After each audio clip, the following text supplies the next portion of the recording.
doing well. Chloe! A little bit overwhelming. Good morning. Welcome back to Sage and Stone Homestead. My name is Heather. It is a lovely day outside today. I think we have a record high for today. It is 78 or 79. Tomorrow is 78 or 79. And I've actually kept the sides down and taped shut on my greenhouse all winter long. In previous winters, I haven't been able to do that because our winters aren't necessarily cold here. We get cold snaps, but for the most part, it's pretty mild. We have days in the 40s and 50s, nights maybe in the upper 20s and 30s. But I left the shade cloth. This is a 30% shade cloth. I left that on all winter. It's the first time that I did that. And this is also the first winter that I have had fans.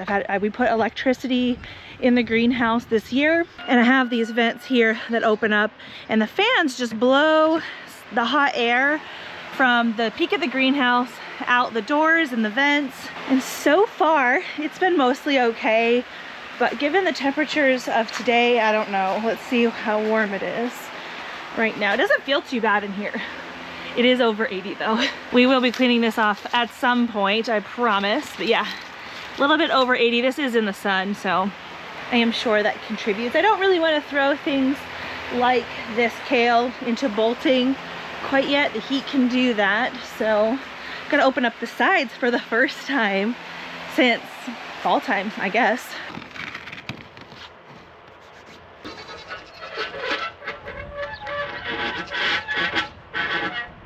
It's been long enough that I forgot that I had some pole issues going on. This long pole on the side is made up of several different segments, and they can turn independently if the screws are broken that connect them, which I did know was a thing. Forgot, but now I remember. It's okay.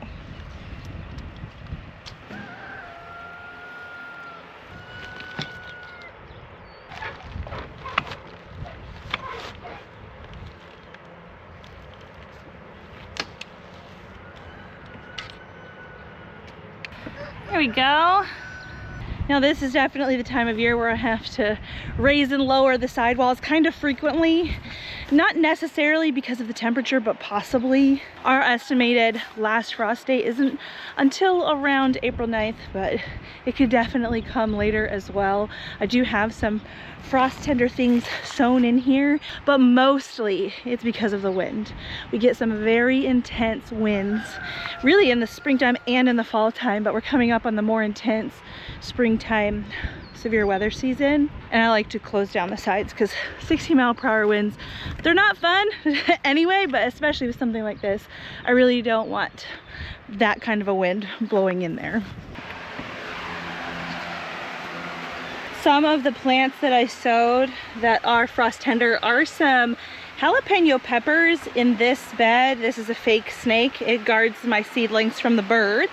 So far I haven't seen anything germinate, but it's only been maybe 5 days since I put the seeds in here, so there's definitely still time. The next warm weather project has to do with our pig Chloe. We're gonna get more pigs pretty soon. I'm having a hard time locating not small breeds of pigs kind of local to me, so I might have to travel to get some feeder pigs that can grow out well in one season. But we do have at least one pet pig out there right now in the pig pen, and we don't have a lot of shade at all on our property. Behind me here, that's the pig pen, and the only shade in this pig pen area is inside the barn. And right there we've got this structure that holds up a shade cloth. Yes, we're gonna put your shade cloth up today.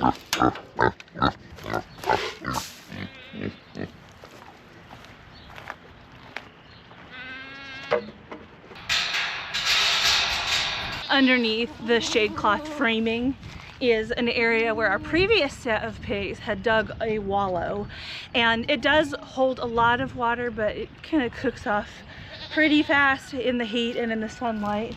And so we're actually going to take one of our metal hoses and kind of wind it around out here so I can turn on the water and fill the wallow even if we don't get rain, because she's going to need it this summer. We get really hot here.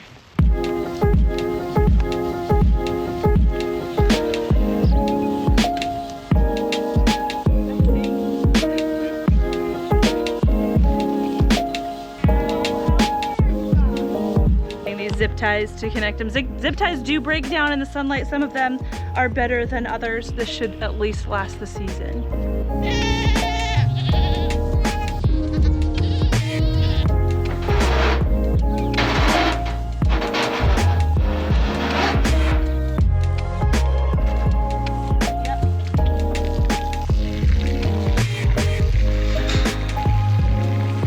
There we go. So we do have a section of this metal hose that did get run over by the tractor, and it stretched out the metal part and it has a leak.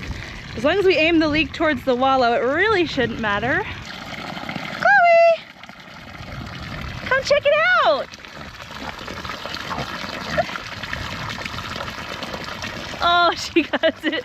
She got sprayed. Oh, poor baby. Chloe! She's gonna ignore me until every last little morsel of grain is gone. That feed that we buy her, it's by Combat, just called Power Porker. It cracks me up, she loves it. While we're out here waiting for Chloe to finish her breakfast, one of the other things that I have to clean up from last year is this weed fabric. I grew a ton of beautiful pumpkin vines out of this weed fabric last year, but it's going to be in the pig's way this year. And it's going to be a lot easier to get it out of the ground now before the grass really starts growing than if I wait.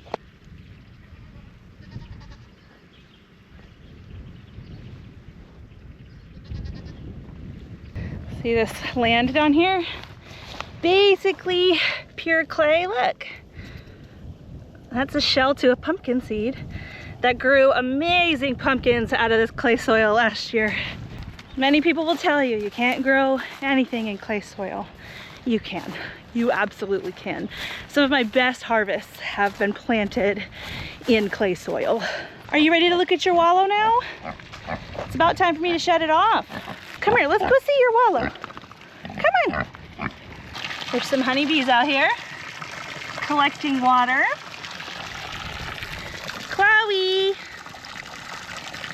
Come on, look at what I have over here. Come here. Chloe. Come here. Pretend like I have something. Come here, Chloe. Come here. Nope. I'll have to see if I can get a picture of her in the wallow later or something. Maybe I'll shut the water off and she'll trust it more. Are you being nosy, Farrell? You're so pretty. You are. Look at all this lovely grass coming in for you. Yes, it's so nice. So update on, he had a bald spot in the middle of summer and he looks good. I did give him zinc and I did deworm him. I didn't treat him for mites or anything, but I don't know if maybe the dewormer also works for mites. No idea, but he looks good. So far, the rabbits seem okay with the warmer day that we're having today. It's the whole reason for creating this space with white paneling on the outside and having all this space for airflow is that this used to be my old rabbit tree. It's kind of dark in here. It looks okay right now, but it's also this green color on the outside, and when the sun hits this west side, this radiates like an oven with heat. So the rabbits do have electricity in here, and I plan on putting a really nice flow fan in here that's just going to direct air out there, and it's going to be nice. It's so cool in here. You guys doing well? I actually need to wean this litter pretty soon. There's one fan there, and I've got another fan over there to keep this area nice and cool. How are you guys? Excuse me, ma'am. Hi. Babies. Nice, sweet girl. Very different to how she was acting just a few weeks ago. Oh, man. So much better.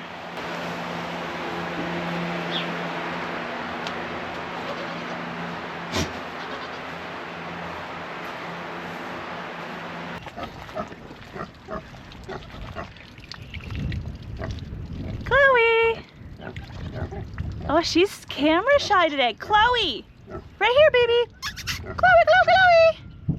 I'll try to get a good shot of her in the wallow in this video. If not in this video, will be soon. She's gonna really enjoy that space this summer. You guys are so cute. No one looks overheated in here.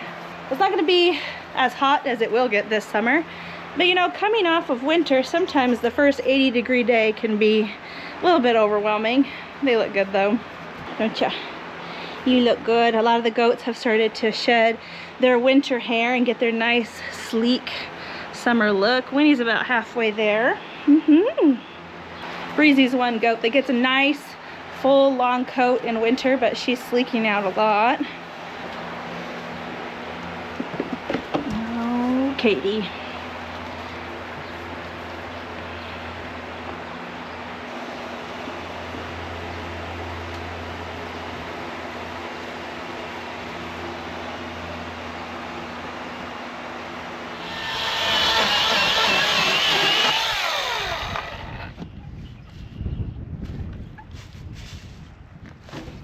Yeah, that one's solid. That one's good. Yeah. This one, I think we only have about 7 feet, which still is enough. Yeah, it is. Yeah.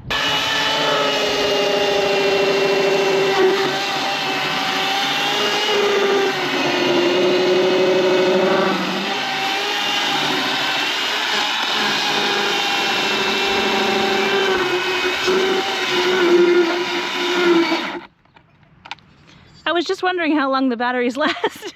I used this quite a bit the other day, so. Okay. So how about how long do you think one of those big batteries lasts in there?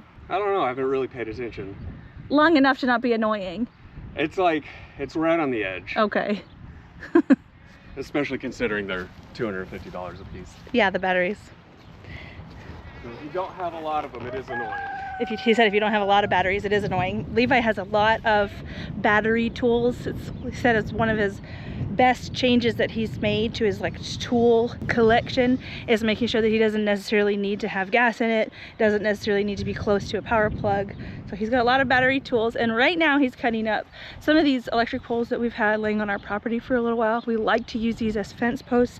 I do have another fencing project for him. I really enjoyed having my buck goats out behind the greenhouse, and so I'm gonna put a permanent fence over here.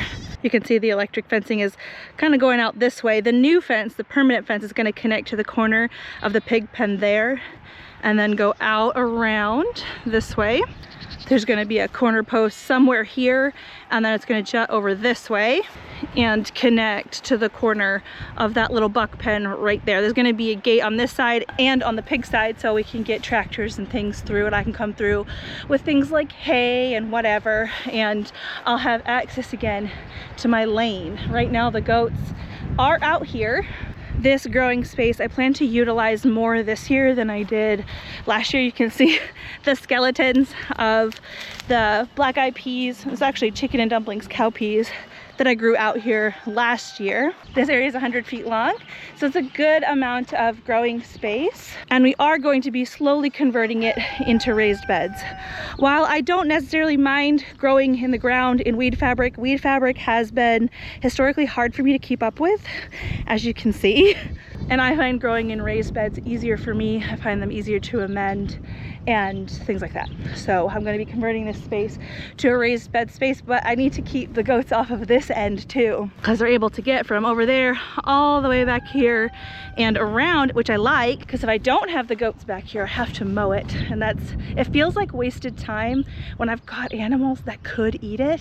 Kill two birds with one stone, not have to mow and not have to buy supplemental feed. So we have a couple of sheep and goat panels that we're going to be putting over here to close this space off so the boys can't get out here. I don't think that's a today project. I could be wrong though. Levi he just does things and I have to catch him in the act. That's why you don't see him a whole lot on video, because I'll be out doing something and he'll be out doing something else, and I won't know what his plan is necessarily for the day, and things get done. That's great. You just don't always see it. And eventually, these two boys will join the big boys out here because you guys are definitely going to need help keeping this area mowed. It's deceivingly large. The area that these 3 bucks have out here right now, because it's flat, it's really hard to see, but our land ends where that fence is over there. It's pretty far down. Let's actually walk this way so you can look at the farm. You can see things like the greenhouse and things that you're used to seeing and get an idea for the size of it back here. So here's the edge of our property. This is my neighbor's cows. This is my neighbor's hayfield back here. And all of this right here is where the boy goats have to roam. There's a little bit down by the girl pen that they can get to. And then again, that little like lane down towards the side of our property there that I talked about not wanting to mow. That's down there too. And this is a lot for 3 goats, especially when 2 of them are Nigerian dwarfs. So we'll move the bucks and the wethers out here over summer. It'll be a nice big space for them. And I hope that because it's a big size, that it'll be better for their health. Previously, I had my bucks and some of my wethers out in these smaller buck pens, and it was fine. But we had some worm issues last year, and it's just because it's big-ish, but not really big enough for them to be able to get away from worm pressure. Stocking density for goats should be about 5 goats per acre, 5 standard goats per acre. And we had, 3 or 4 in a little small spot. So really it was too small. You're such a biter. Why are you like this? Why do I let you up on me? It's such a bad habit. It's my fault. I just saw the end in sight.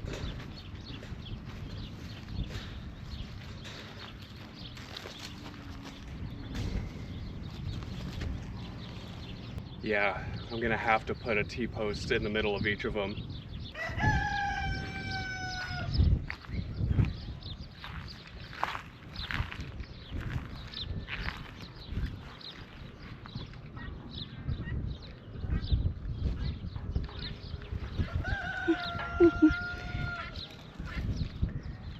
It's okay, but I don't trust you. Yeah. At least 2 shorter T-posts? There's a T-post in the greenhouse. I can get that. There's at least 1 in there. Okay. Farrell, what do you have? No. Ugh.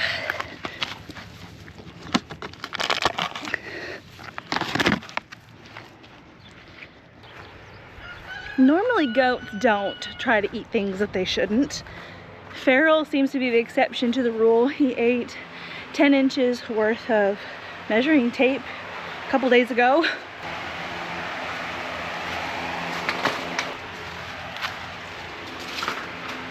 Oh, looky there. Our first peach blossom of the season. Many, many more to come. I also noticed that my Nanking cherry is blooming too. So pretty.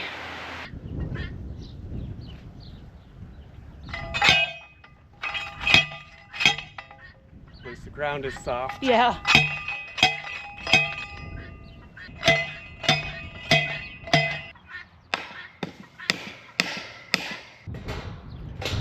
Farrell. No death naps, please.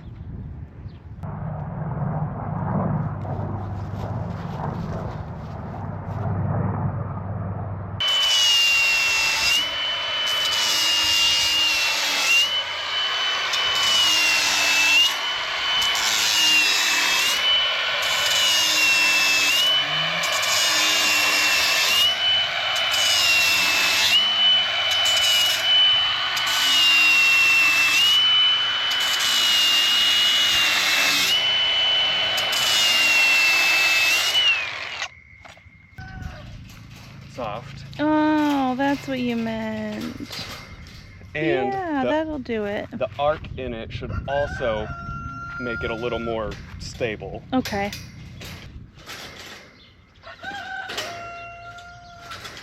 Pretend your Farrell and your side is itchy. I was gonna say we might put that T-post in the middle still. Okay. The whole idea is that I wanted to be able to open up this side in case we needed to come in or out with the mower or anything. I wanted to be able to come through, obviously from this side. That's the side that's the most open, but this side as well, while also keeping goats out.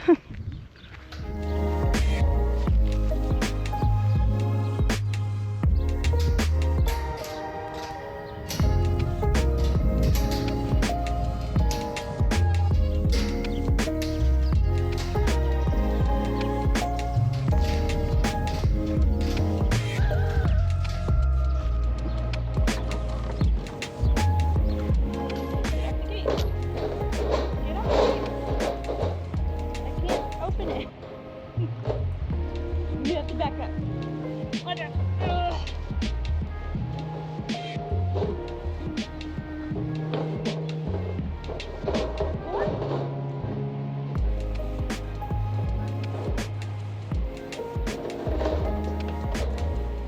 Well, I had quite a few things that needed doing before I got lost in the garden season, and slowly but surely that things are being checked off the list. It feels really good. Update on the onion situation. I've got half the greenhouse planted, but the onions still have the other half to go. And also coming up here soon, I'm gonna do a little bit more winter sowing along the trellis.